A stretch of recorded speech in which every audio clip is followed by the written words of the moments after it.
Assalamualaikum warahmatullahi wabarakatuh. Ini adalah hari ke-11 Umi di kota Kinanah ya, kota kiblat Umi. Sudah lama Umi tidak update kontennya Syekh Rashid, dan baru kali ini Umi akan sedikit bercerita di sini tentang awal dari niat keberangkatan Rashid ke Mesir ini. Awalnya dia kan Syekh Rashid ini kan memilih ke Yaman. Tapi karena kita dengan pertimbangan yang lain, bahwasanya Syekh Rashid untuk awalnya harus mematangkan dulu semua ilmu yang ada, yang dia dapat tidak seberapa di Indonesia ini, di kota Mesir. Nah, nanti insya Allah setelah di Mesir dia akan langsung menyeberang ke Yaman.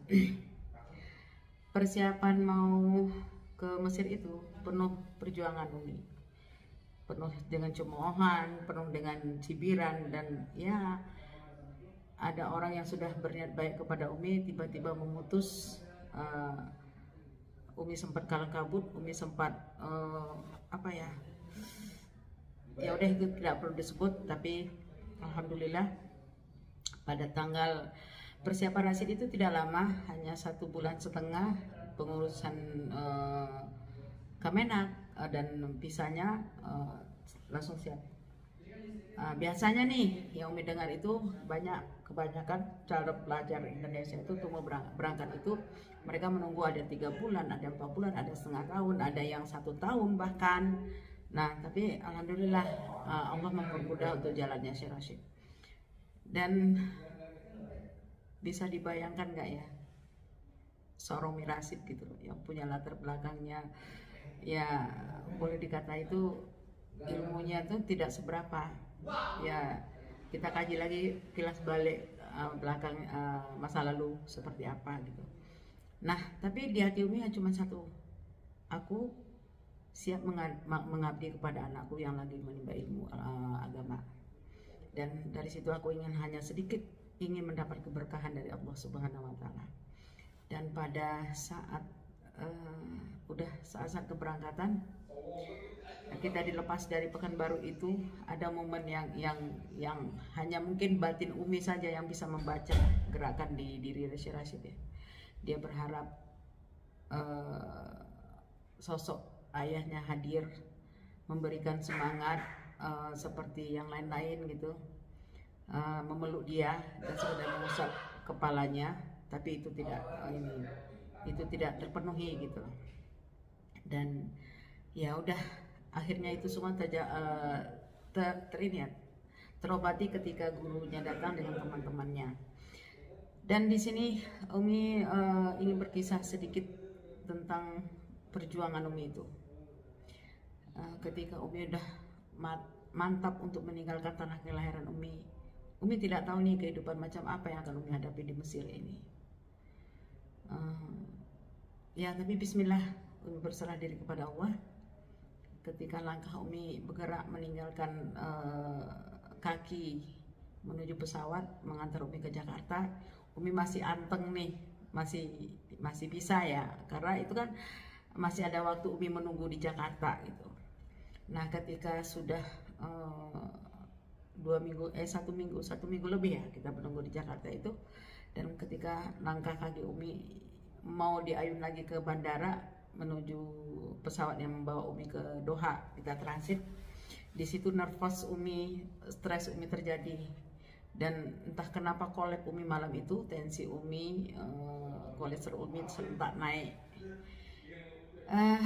Sempat Umi mengkonsumsi obat melebihi dosis malam itu untuk menurunkan tensi dan kolesterol.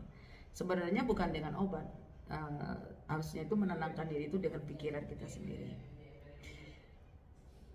Dan begitu udah mau naik ke ruang tunggu, barulah di situ sama Syekh Rashid Umi menyadari bahwanya aku akan meninggalkan tanah kelahiran aku, entah untuk waktu yang berapa lama gitu.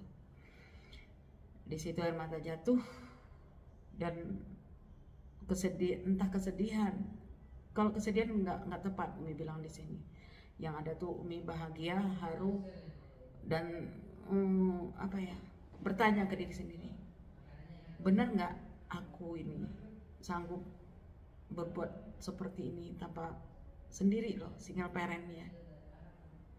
Tapi Allah beri kekuatan untuk bisa mewujudkan keinginan anak sampai ke negeri Kinanah ini, sampai ke kota yang di negara yang dianggap itu kiblatnya ilmu agama. Umi tidak mau memancing kesedihan di sini. Yang pasti ada anak-anak Umi yang lain tinggal di Indonesia. Terserah mereka mau mengingat ibunya, adiknya. Umi tidak memaksa mereka harus peduli kepada kami berdua. Ya insya Allah Umi doakan semoga mereka di Indonesia baik-baik saja dan sehat-sehat saja, dan mereka di dalam lindungan Allah selalu. Dan sekarang Umi sudah masuk ke 11 hari di sini. Ada pengalaman baru di sini, bagaimana sepak terjang Umi yang luas, tanpa batas. Di Indonesia di sini terbatas, Umi hanya di asrama. Kalau tidak ada yang membawa Umi keluar, Umi tidak berani keluar. Kenapa? Umi terkendala dengan bahasa. Kalau Serasid oke, dia bisa mahir dengan bahasa Arabnya. Nah Umi nggak tahu, dan apalagi di sini membawakan bahasa Amiyah, bahasa Arab yang sulit Umi pahami gitu. Dan di sini situasinya juga berbeda, dan sulit Umi untuk mengimbangi ke diri Umi. Karena apa? Aktivitas orang lebih banyak di sini malam, dari habis pada zuhur ya, zuhur yang intensnya itu habis asar ya, itu sampai ke malam, sampai ada kadang dini hari. Nah paginya mereka tidur sampai jam 1 siang gitu loh. Nah sunyi gitu loh. Umi bingung mau ngapain gitu. Di situ Umi berpikir, ternyata negeriku lebih indah, ternyata tanah airku lebih indah. Sementara kita di sini di Indonesia ini melakukan aktivitas kita tuh dari subuh sampai ke malam gitu loh. Nah kalau jam 9 malam kita udah persiapan untuk istirahat. Ya belum banyak sih tempat yang Umi jalani, belum ada lah. Paling karena posisi asrama flat kami di dekat mall Mahalawi, mungkin siapapun mahasiswa Indonesia ini tahu, di apa ya, Asyir ya, daerah Asyir. Dan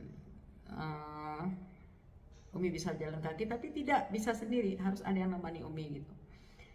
Dan alhamdulillah Serasid sudah mulai aktivitasnya mengikuti daurah bertemu dengan syekh-syekh besar di Mesir ini. Ya sementara waktu Umi juga harus belajar banyak di sini. Mohon doa dari semuanya, semoga kami sehat, kami Rasid istiqomah, Umi kuat mendampingi Syekh Rasid. Insya Allah bisa menjadi ulama besar kebanggaan umat Islam. Dan doa Umi tidak mengharap apa-apa kecuali doa yang tulus dari semuanya. Satu lagi, mungkin Umi tidak ada pemberitahuan resmi di sosmed Syekh Rasid dan juga sosmed Umi bahwasanya kalau Syekh Rasid tidak ada di Indonesia lagi. Ada beberapa telepon masuk, undangan WA ke Umi mengundang Syekh Rasid untuk persiapan ya jadi imam, jemputan ceramah, dan imam sholat Idul Fitri. Begitu Umi kasih tahu kami sudah di Mesir, kami tidak tahu katanya, tidak ada yang memberitahu katanya. Umi mohon maaf, dan secara resmi Umi kasih tahu bahwasanya posisi Serasid sudah di Mesir. Insya Allah next 1 tahun atau 2 tahun ke depan, insya Allah ada libur, kami akan pulang dan akan memenuhi kerinduan para jamaah di Indonesia. Tapi bagaimanapun itu, masih indah Indonesia Raya, negeriku, negeri tercinta. Ada kita, kalau di sini ini suntuk kita bawaannya. Gimana nggak suntuk ya? Yang kita lihat itu hanya gedung-gedung tinggi, flat-flat tinggi, apartemen-apartemen tinggi. Kalau di Indonesia Raya kita bisa menghibur, di Indonesia tuh Indonesia Raya sih bisa hijaunya hutan, ya banyak lah yang bisa merepres pandangan mata. Nah di situ aja sih. Dan next ikuti terus perjalanan Umi menampilkan Syekh Rasid. Ini sekarang nggak ada Syekh Rasid karena Syekh Rasid lagi diminta salah satu rumah tahfiz di Sumatera Barat penyemangat istilahnya. Beliau lagi ngedit video nih sekarang, dan insya Allah Umi akan berbagi konten yang cukup memotivasi dari seorang ibu yang single parent yang tidak ada bantuan siapapun, hanya ada hamba-hamba Allah yang berhati ikhlas yang sampai menyelamatkan Umi Amar Rashid sampai ke negeri Kedanah ini. Dan untuk semua yang telah membantu, Umi doakan semoga panjang umur, dilapangkan rezekinya dan dimudahkan segala urusannya, disehatkan badannya, keluarganya, dan insya Allah ada keturunannya dari seorang keturunan jadi hafiz dan hafizah kelak insya Allah. Sekian dulu dari Umi, sampai ketemu dengan kisah Umi selanjutnya. Assalamualaikum warahmatullahi wabarakatuh.